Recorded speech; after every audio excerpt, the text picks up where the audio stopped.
It's very interesting. Media actually has a very long history, just for since the Soviet times. Actually, we received a lot of industrial support, if I may say so, the investment from Soviet times, and of course, one of the biggest means for them was to communicate efficiently.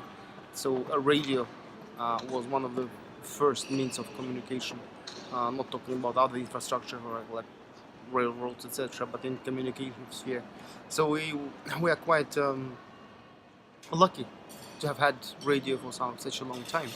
But it was has always been centrally controlled. You know, the propaganda stuff, all the censorship, etc. So that has been a long history for us. There were questions in terms of languages, of course. Most of the broadcasting was in Russian, and actually the key audience was the Russian.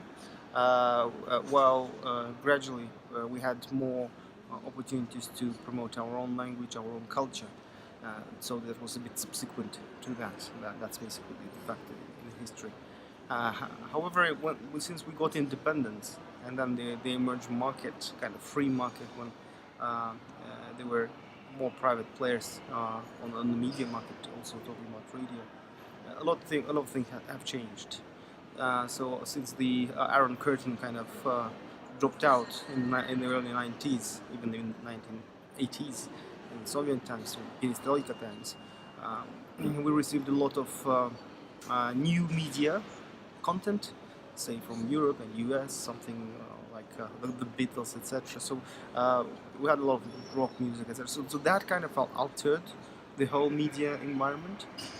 We received a lot from radio, so that I think that's one of the key features today. That is why we think we are more into media entertainment, radio entertainment sphere, rather than say educational or promotional of whatever cultural values there are.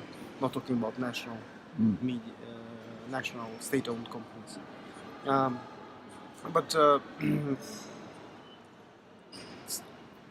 most of actually, I mean, economically, the government has always been dependent on extractive industries, and in good times, good high oil prices, for example, we were able to really receive and have a good variety of media outlets and radio stations, etc.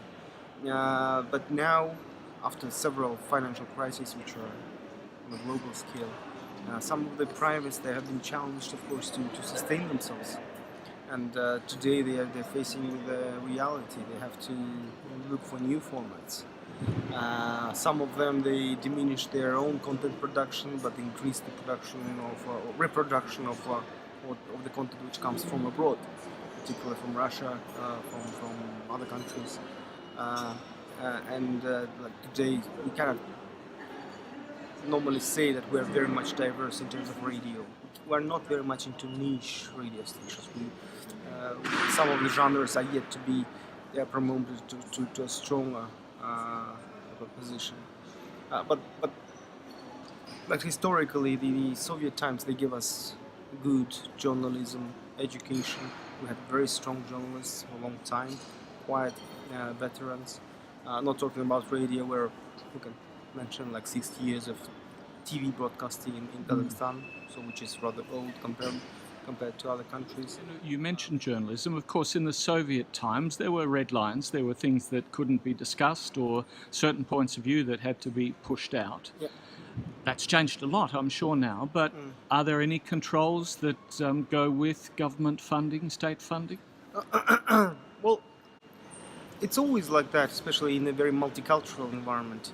You have to be careful, especially like stories like religious extremism, or I don't know, we are very diverse in terms of ethnic minorities who are represented there, so you have to be very careful with that.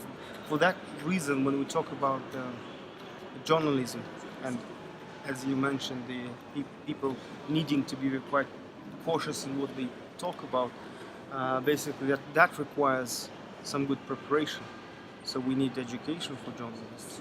We have a good variety of journalists, but they have one drawback normally, which is lack of modern infrastructure.